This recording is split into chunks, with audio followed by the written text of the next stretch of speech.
Исәнмесез, ТНВда адымнар тапшыру вакыты җитте. Студияда Фәйрүзә Мәҗитова бүгін безнең чыгарылышта. Бөтен илне тетреткән фаҗига. Казан, Әлмәт, Ярчаллы, Түбән Кама. Татарстан халкы һәлак булучыларны искә ала.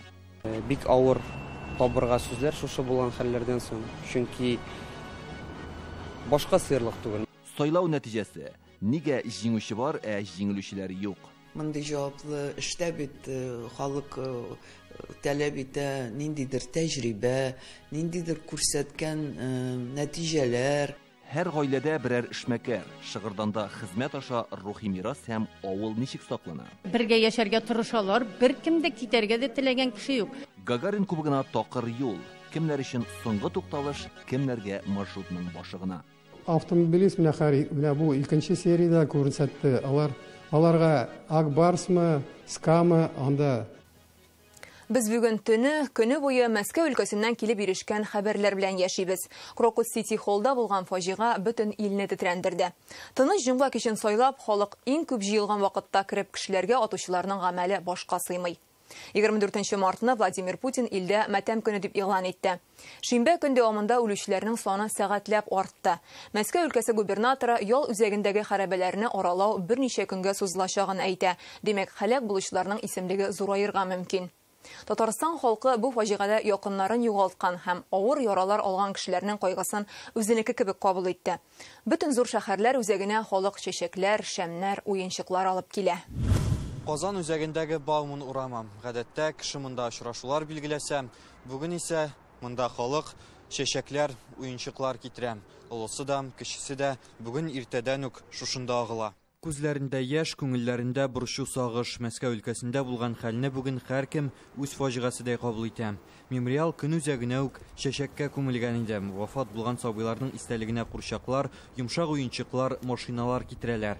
Атна азагында ял итәргә тиеш булган кешеләр бүген барсы да алар вафат. Менә шунысы бик авыр. Без монда Казанда булып, бу бөтен ситуациягә поддержка гына була алабыз. Менә сүз белән, йөрәкләр белән бердән бер булырга дигән сүз белән инде. Менә шул әйбергә өйрәтә безне бу ситуация. Шушында безгә испытание булды. Сакларга кирәк, балаларны сакларга кирәк. Бүген бөтен республика тынып калган кебек. Ярчаллы, Әлмәт, Яшелүзән, Менделеевскида да фаҗига корбаннарын мемориаллар янында искә алалар. Бүген Рөстәм Миңнеханов карары белән Татарстанда ял чаралары үткәрелмәде. Республика күләм Нәүрүз бәйрәме уздырылмады. Барлык спорт чаралары кичектерелде. Кайбер уку йортларында дәресләрне күчерделәр. Мәскәүдәге фаҗигада зыян күргән һәм һәлак булганнарның туганнарының кайгысын бүген бөтен республика уртаклаша. Шуңа Казандагы бөтен реклама игъланнары да кайгы уртаклашу сурәтләренә алышында. Атна саен шимбә иртәсендә уздырыла торган республика киңәшмәсе 1 минут тынлыктан башланды. Бүген бөтен татарстанлылар исеменнән Рөстәм Миңнеханов Мәскәү мэры Сергей Собянин белән Мәскәү өлкәсе губернаторы Андрей Воробьевка кайгы уртаклашып телеграмма юллый. Ул анда террорчылык актының бик куркыныч һәм кешелексез җинаять булуын искәртә. Фәрит Мөхәммәтшин үз юлламасында ил халкына көч һәм сабырлык теләде. Менә ул бөтен илне тетрәндергән кадрлар. Машина видеорегистраторына кичке 8 тулганда коралланган берничә кешенең ял үзәгенә бәреп керүе эләккән. Очраган һәр кешегә атып концерт залына үтәләр. Берничә минуттан бина дөрләп яна башлый. Россия тикшерү комитеты террорчылык акты маддәсе буенча җинаять эше ачты. 11 шикләнелүченең эзенә төшкәннәр инде. Тикшерү һәм коткару барышы белән Владимир Путинны таныштырып торалар. Ул бүген ил халкына мөрәҗәгать белән чыкты. 24 март якшәмбене Россиядә матәм көне итеп игълан итте. Шулай ук бу җинаятьне оештыручылар һәм кылучыларның җәза алачагын ышандырып әйтте. Выражаю глубокие, искренние соболезнования всем, кто потерял своих родных и близких. Вместе с вами скорбит вся страна, весь наш народ. 24 марта объявляю днем общенационального траура. Россия не раз проходила через тяжелейшие, порой невыносимые испытания, но становилась еще сильнее. Так будет и сейчас. Бүген илнең барлык шәһәрләрендә иминлек чараларын көчәйттеләр. Халык теләктәшлек белдереп, иртәдән үк кан тапшыру үзәкләренә ашыга. Бу җәмгыятьне Бердәмлеккә бердәм булырга кирәк. Мин бүген миңа бу килмәй дип, кырыйга чыгып калырга кирәк түгел. Йөзләгән кешенең гомерен өзгән бу фаҗигам йөрәкләргә сагыш булып сарыла. Тагын 100дән артык кешегә хастаханәләрдә ярдәм күрсәтәләр. Рузель Шарипов, Рамзил Гарипов, Адымнар. Бу атнада берничә айга сузылган сайлау кампаниясе тәмамланды. Пәнҗешәмбе Россиянең үзәк сайлау комиссиясе нәтиҗәне игълан итте. Әлеге мәгълүмат нәрсә турында сөйли? Бу сайлау рекордлы сандагы кешене участокларга китерде. Бу сайлауда рекордлы сандагы кеше Владимир Путин өчен тавыш бирде. 76 миллион. Әлеге нәтиҗәне федераль дәрәҗәдәге экспертлар халыкның гамәлдәге президентны һәм ул идарә иткән елларда илдә башкарылганны бәяләүе дип саный. Белгечләр моңарчы да ачыктан-ачык әйтте. Бу кампанияда Владимир Путинга көндәш булырдай көчле кандидатлар юк иде. Шуңа күрә икенче позициядә кем булыр дигән сорау торды. Икенче, өченче, хәтта 4нче урыннардагы саннар да партияләргә алдагы сайлау кампаниясе өчен маяк булачак. Әйтик, 2026-да Дәүләт Думасына сайлау. Быел икенче урынга чыккан коммунистлар бу күрсәткечне анда да саклый алырмы? Яшь кандидат Даванковның электораты кемнәр алар? ЛДПР яңа җитәкче белән нәрсәгә иреште? Гөлназ Сайфетдинова ахыргы нәтиҗәне белгечләр һәм кандидатларның штаблары белән берлектә анализлады.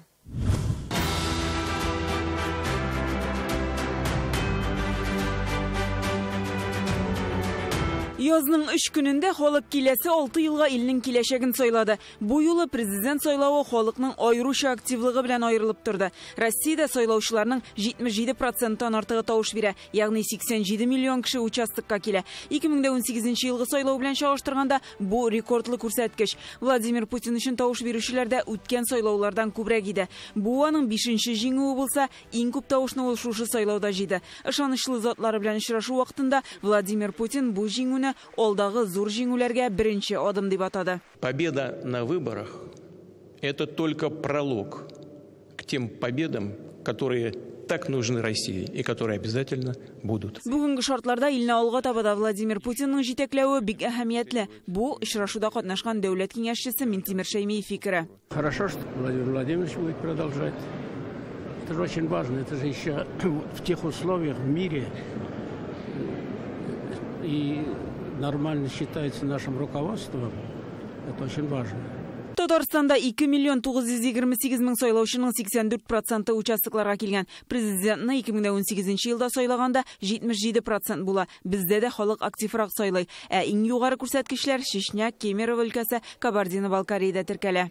Времена непростые, но тем не менее нет никакого сомнения, что мы все эти проблемы, всех наших врагов победим. Здесь никаких сомнений. Республикада сайлаучыларның 88,74% Владимир Путин өчен тавыш биргән. Ил буенча күрсәткечтән 1,5%-ка югарырак. Часть своей кампании Путин провел именно в Республике Татарстан. Владимир Путин үз кампаниясының бер өлешен Татарстанда үткәрде. Автомобильдә дә йөрде, самолетта да очты. Татарстан президент өчен яхшы мәйдан булды. Замечательная, которая помогла действующему президенту в ходе избирательной кампании. Калган 3 кандидатның республикадагы нәтиҗәсе ил буенча саннарга охшаш. Алар 5%-ны да җыя алмый. Әмма Россиядә Владислав Даванков 3нче урында булса, бездә ахыргы позициядә. Аның өчен 38 меңгә якын Татарстанлы тавыш биргән. Безнең командабыз моның сәбәпләр аңлау һәм киләчәк сайлауларга әзерләнү өчен тырышып эшләү дәвам итәчәк. Бу безнең партия өчен беренче президент сайлаулары булган иде. Без сайлаучыларның карарын хөрмәт итәбез. Ил буенча Даванков 3нче урында, ул ЛДПР вәкилен артта калдырды. Бу күренешне экспертлар партиянең әйдәп баручысы саналган Владимир Жириновскийның булмавы белән аңлатты. Анализировали, конечно. Анализ ясадык инде. Монда көнбатыш оппозициясе да үз эшен эшләгәндер дип уйлыйм. Алар Даванковка тавыш бирергә өндәде. Коммунистлар урынын югалтмады, ләкин бу юлы азрак тавыш җыйды. Николай Харитонов 2004 елдагы сайлауда катнашып 13%-тан артык сайлаучының тавышын алган була. Кайсы бер сәтәләр. Менә 5% Капыровның иптәшләр менә карагыз әле, нинди чорда без яшибез. Аерылырга да ярамый, бүленергә дә ярамый. Бу сайлау күрсәтте, халык ничек берләште. Көндәшләр ил мәнфәгатендә бергә эшләргә әзер булуын белдерде. В такое беспокойное время получить достойный результат – это хороший успех на будущее. Первая попытка, первые президентские выборы. Продолжим продолжим нашу работу. Здесь как никогда. Главное не победа, а участие. Аларны тулайым чагыштырып булмыйдыр. Төп кандидат белән. Әле кайсы берсенең танылганы да юк әле халыкка, эше белән генә түгел, хәтта әле йөзләрендә кайсы берләренең беренче мәртәбә күрү булды дигәнди. Шуның өчен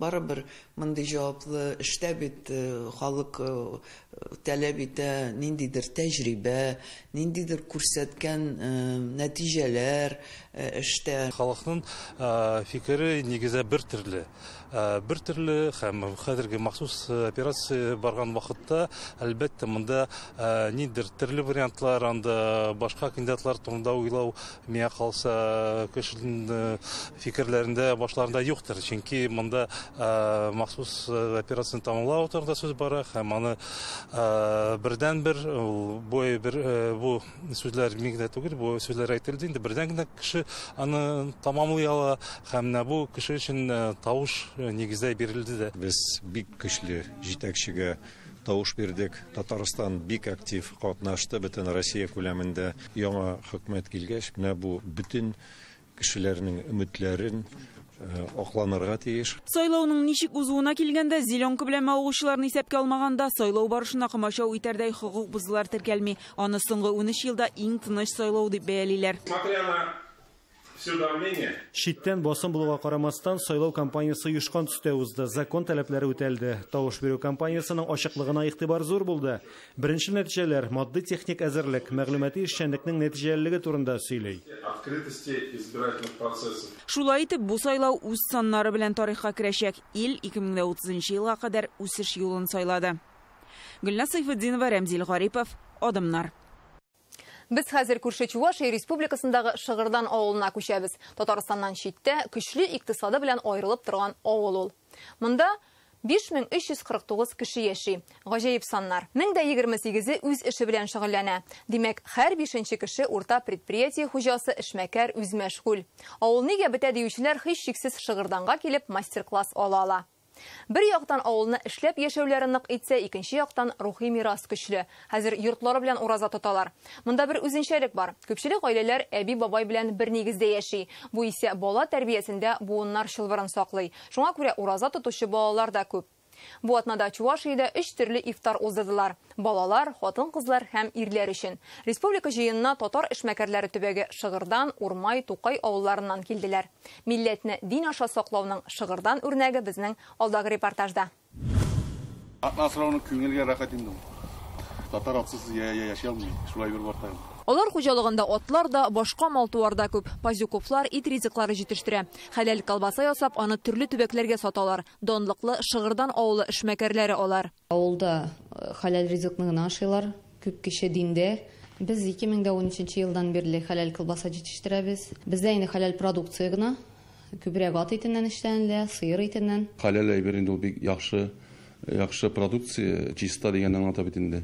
Ул самый главное чын күңелдән, эчтән булырга кирәк инде улай бер. Аны алдап сата торган әйбер түгел. Киләчәктә хәләл кафе ачарга җыеналар. Авыл янындагы 2 гектар җирдә эш башланган инде. Менә шундый кунак өйләре төзеләчәк. Әлеге ял итү урынын булдыру өчен авыл туризмы федераль грантын отканнар.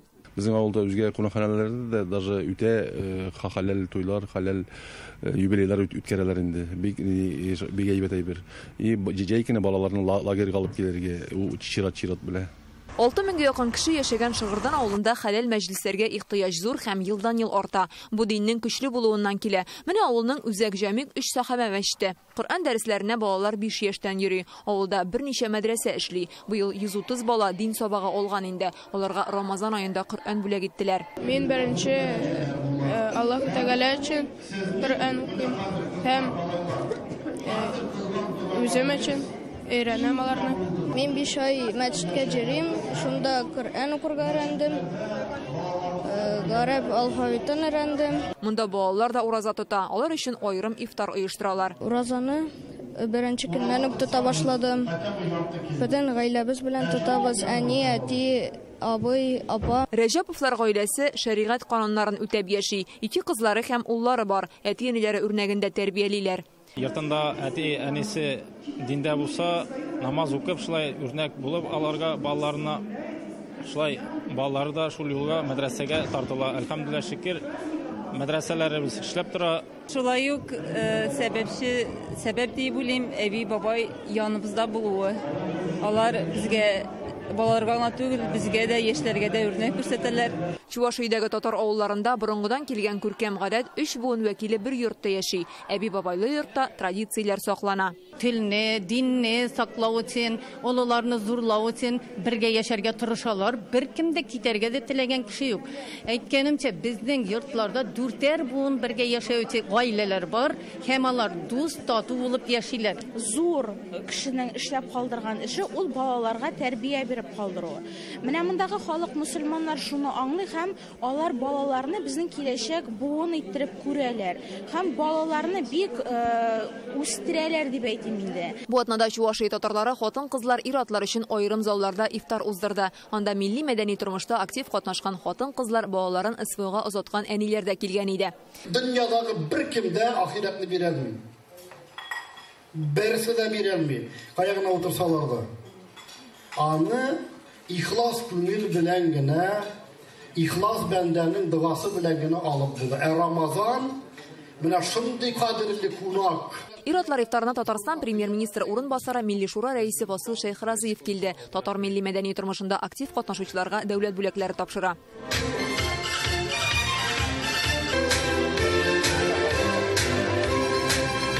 Шәрәфле Рамазан айларында үзебезнең иң якын күршеләребезгә Шыгырданга килеп, милләттәшләр белән очрашуга бик шатман, сөйләшеп, берләшеп, ифтарлар үткәреп, тагын бер-беребезгә өмет биреп, туган якларыбызга кайтып хезмәт итәбез. Ифтардан соң күмәкләшеп таравих намазын укыйлар. Шыгырданда 7 мәчет бар. Алар тырыш авыл халкы ярдәме белән төзелгән. Диния назараты тарафыннан куелган социальный проектлар безнең гаиләне саклау өлешендә булсынмы, буыннарны тоташтыручы бәйрәмебез булсын, шәкертләр бәйрәме булсын, Мәүлид, Рамазан кичәләре, Корбан ашлары, алар барысы да зур чыгымнар сорый һәм аларның барысында үзебезнең кардәшләребез күтәреп. Менә шулай Чувашия татарлар арасында тырышлык белән тәрбия бергә үрелеп бара. Монда яшьләр әти-әнине туган нигезне ташлап китми, белем алгач та туган якларына кайталар. Авыллар зурая гына.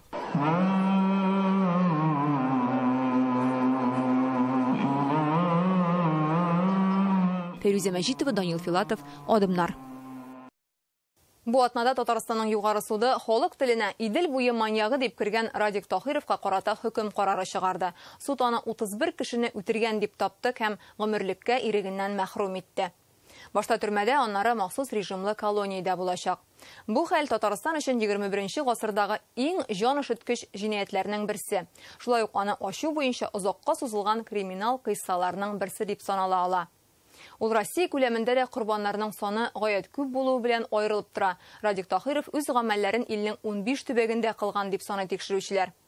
Аның очына 10 ел буе чыга алмыйлар, әмма очраклы бер деталь 10 мең кешене җәлеп итеп уздырылган 10 меңләп экспертизага нокта куя. Рания Абдрахманова репортажы.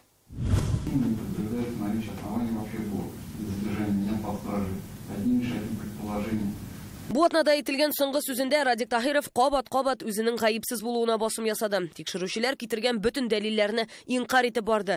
4 ел элек кулга алынган вакытта тикшерүче кабинетында кылган җинаятьләр өчен үкенгән була.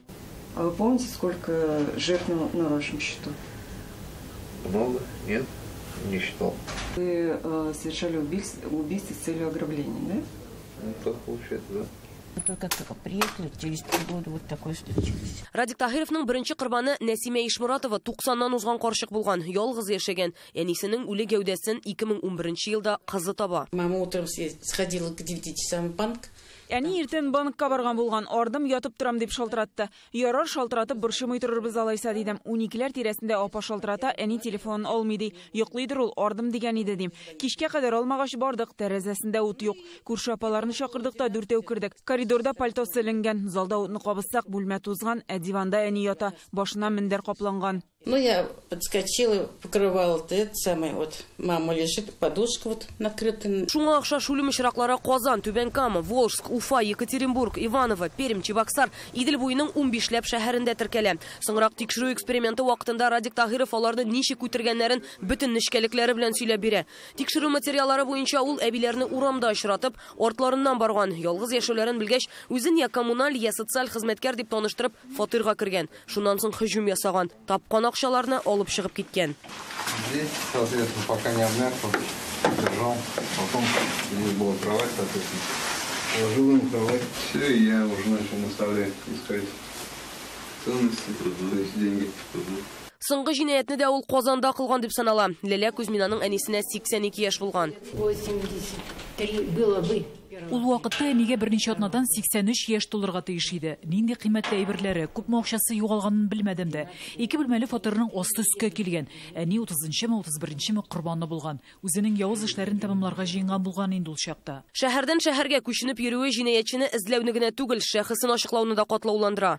Тагиров с 2011 по 2018 годы 2011 елдан алып 2018 елларга кадәр Таһиров сукбайлар тормышы белән яшәгән, еш кына яшәү урынын алыштырган, җәмәгать транспортында яки җәяү йөрергә тырышкан, үзе белән паспортын йөртмәгән. Буларның барысы да аны эзләүне кыенлаштыра иде. 1 ел ярым эчендә кылынган җинаятләр тулысынча бер-берсен кабатлый. Корбаннарның барысы да диярлек үз-үзләрен карый ала торган өлкән яшьтәге һәм ялгыз яшәүче хатын-кызлар була. Алар бер яисә 2 бүлмәле фатирларда менә шушындый халык телендә хрущевка дип йөртелүче 5 катлы йортларда яшәгән. Аны эзли башлагач та теләсә нинди мәгълүмат өчен тикшерүчеләр 3 миллион сум акча вәгъдә итә. Төрле версияләр карала. Җинаят кылу ихтималы булган 10 меңләп кеше тикшерелә. Бу эшкә Россиянең Эчке эшләр министрлыгы, тикшерү комитетының иң яхшы белгечләре, суд эксперт үзәгенең эксперт-генетиклары җәлеп ителә. В ходе расследования допрошено большое количество, несколько тысяч свидетелей. Тикшерү барышында берничә мең шаһиттан сорау алына, меңләгән суд экспертизасы уздырыла. Җинаятчы социаль яктан тормышка яраклашкан, ул урамда да, кибеттә дә, чәчтарашханәдә, даруханәдә теләсә кайда кеше арасында йөри ала. Тикшерүләрнең беренче нәтиҗәсе 2020 елда күренә башлый. Кайбер мәгълүмат буенча Радик Таһировның әнисе әле 2009 елларда ук улы өйгә кайтмагач аны эзләр өчен үзенең биоматериалын тапшырган була. Ул исә еллар узгач җинаят урынында калдырган материал белән туры килә. Бу вакытка инде Таһиров гаилә башлыгы була ди тикшерүчеләр. 2 елдан ул суд каршына басты. Карар чыгарганда ул явызлыкларның минем тарафтан кылынмавын исәпкә алуыгызны сорыйм. Монда барган хәлләрне аңлата алмыйм.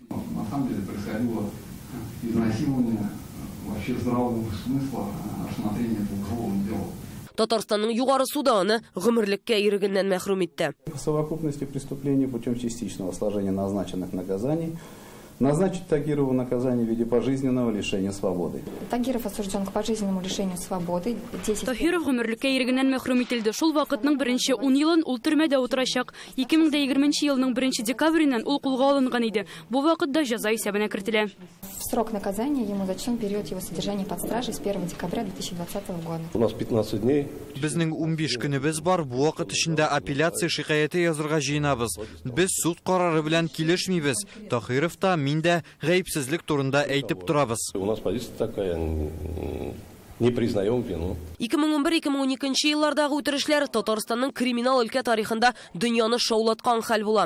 Республика халкының хәтерендә шуңа охшаш серия Совет чорында гына булган. Ул вакытта Яшел Үзәннең Васильева бистәсендә бакча каравылчысы булып эшләүче Алексей Суклетин кансызлыгы белән танылган. Үтергән, көчләгән, аны үлем җәзасына тарталар.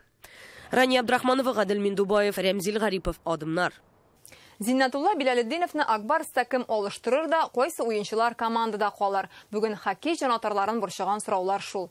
Быелгы сезон безнекеләр өчен кыска булды.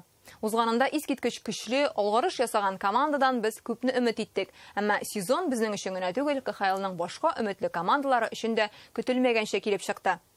Белгечләр әйтүенчә, турнир таблицасының асты өскә килде. Акбарсына плей-оффтан төшереп калдырган автомобилист хәзер ысканы коры исәп белән җиңеп бара. Динамо кадәр Динамо тракторга каршы тора алмый. Бәлки КХЛ җитәкчелеге сезоннан шундый көтелмәгән нәтиҗә алырга теләгәндер дә. Чөнки лига тарихында беренче мәртәбә командалар кара-каршы формат белән ярыша. Ягъни ширек финалда көн чыгыш һәм көн батыш конференциядагы клублар көч сынаша. Моңарчы ел сайын диярлек бер үк көндәшләр туры килә иде. Алар бер-берсенең көчле һәм көчсез якларын белә. Буздагы тамашаның быелгы үзенчәлеге турында Илдар Сафиуллин. Быел безнең өчен төп хоккей үзәге булган Татнефть-арена тирәсе җанатарлар тавышыннан бик иртә тынычланды. Чөнки Акбарс командасы плей-оффның беренче раундында ук ярыштан төшеп калырга мәҗбүр. Ә бит узган сезонга күз салсак, Акбарслар Гагарин кубогының финалында апрель азагына кадәр көчле уен күрсәткән иде. Хәлиткеч очрашуда безнекеләр Мәскәү клубына җиңелүгә дучар булса да, бу зур вакыйга булып истә калды. Шунысы кызык, бу сезонда безнекеләрнең узган сезондагы төп көндәше ЦСКА да беренче раундта ук төшеп калды. Быелгы плей-оффның үзенчәлеге шунда: командалар кара-каршы форматта ярыша. Аның нигезендә ике конференция клублары ширек финалда очрашты. Көндәшләр генә түгел, уен нәтиҗәләре дә таң калырлык. Гадәти плей-оффка хас булмаган күренешләрне барлыйк. Атака автомобилиста. Игътибар үзәгендә Акбарсны төшереп калдырган автомобилист ул ширек финалга даими чемпионатны уңышлы төгәлләгән СКА белән чыкты һәм сериядә аны 3-0 исәбе белән тормал итеп бара. 2015 елда СКА ЦСКА белән ярышканда мондый катлаулы хәлдән чыккан иде. Тик автомобилистны туктаталарлармы? Екатеринбург коллективында капкачы, сакчылар, һөҗүмчеләр югары осталык белән уйный. Тренер таләпләре түгел үтәлә. СКА файдалана алмаган мөмкинлекне шунда автомобилист куллана. Уйнаганда да, укыганда да дисциплина тел алардан без көтәбез. Шамил Леникиев, ветеран хоккейчы, плей-оффта бер уенында калдырмый карап бара. Заманында атаклы КамАЗ, Вымпел командаларында чыгыш ясап чемпионлыкка ирешкән. Хәзер Идле буе спорт университетында булачак спортчыларны укыта. Автомобилистның казанышы тәртипле уйнавында дип саный. Автомобилист менә бу икенче сериядә күрсәтте. Аларга Акбарсмы, СКАмы, анда нинди анда уенчылар СКАда, анда Ротенберг җиде бит. Теге адмиралларны эшкә аска төшереп нитеп, уенчылар каты уеннарын алып, но автомобилист бик дисциплинированный, бик тактический тренердан тора. Ике туган Николай һәм Алексей Заворохиннар аерым игътибарга лаек. Берсе автомобилистта, икенчесе тракторда устазлык итә. Тренерлар династиясыннан булган ике белгеч плей-офф сериясын дер селкетә. Кайбер белгечләр нәкъ менә ике туганның хәлиткеч уенда очрашуында фаразлый. Трактор даими чемпионаттагы иң көчле команда Динамоны сериядә 4-0 исәбе белән җиңеп инде ярым финалга чыкты. Они забивают только в большинстве. А у них практически, несмотря на их очень сильное нападение... Барыннан да бигрәк Динамоларның хәлләре авыр. Үзләре һөҗүмдә көчле булсалар да, бары тик күпчелектә генә гол кертәләр. Тагын бер мәсьәлә, плей-оффта капкачы бик тә ышанычлы булырга тиеш. Автомобилист трактордагы кебек. Динамо, Спартак командаларында капкачылар бик уяу түгел. Авангард хоккейчылары Локомотивка 0-7 исәбе белән оттыргач, Омск командасының баш тренеры Михаил Кравецны капкачылар белән шөгыльләнүче Сергей Зягинга алыштырдылар. Плей-офф барганда остаз алышну гадәти булмаган хәл. Булам ди хәлләр кайчак плей-офф алдыннан алыштыралар. Булар бит плей-оффның кызган чагында һәм бер ике этап арасында түгел, этапның нәкъ ортасына тотарда баш тренерны алмаштыралар һәм моңа кадәр капкачылар белән шөгыльләнгән кешене баш тренер итеп куялар. Аның файдасы булды. Көчле командалар һәрвакыт алар уенчылар үзләре дә әйтә бит. Ул даими чемпион берсе, плей-офф бөтенләй икенче нәрсә. Спорт белгечләре быелгы плей-оффта Урал командаларын зур ачыш дип саный. Хәер, алар әлгә кадәр дә төшеп калганнардан түгел иде. Фаворит булып саналган Көнбатыш командаларына көчле каршылык күрсәтүләре белән таң калдырдылар. Матбугат очрашуында Зиннетулла Биләлтинов алдынгы командаларны билгеләп үтте. Сейчас команда играет. Для меня, я с сожалением смотрю. Менә команда уйный. Мин әлбәттә сыкранып карыйм, ләкин бит аларның ничек тырышып, үз-үзләрен аямыйча ярышулары күренеп тора. Шундый зур омтылыш булганда гына уңышка ирешеп була. Плей-оффта мондый яңа формат күптән кирәк иде дип белгечләр. 16 еллык тарихы булган КХЛда ярышлар мавыктыргыч төсмер алды. Тренерларга яңача фикерләргә туры килә, командалар башкача әзерләнә. Димәк, Гагарин кубогы тагын да кадерлерәк булачак. Илдар Сафиуллин, Данил Филатов, Адымнар. Безнең бүгенге тапшыруыбыз тәмам. Бер атнадан шимбә кичендә очрашырбыз. Исән сау булыгыз.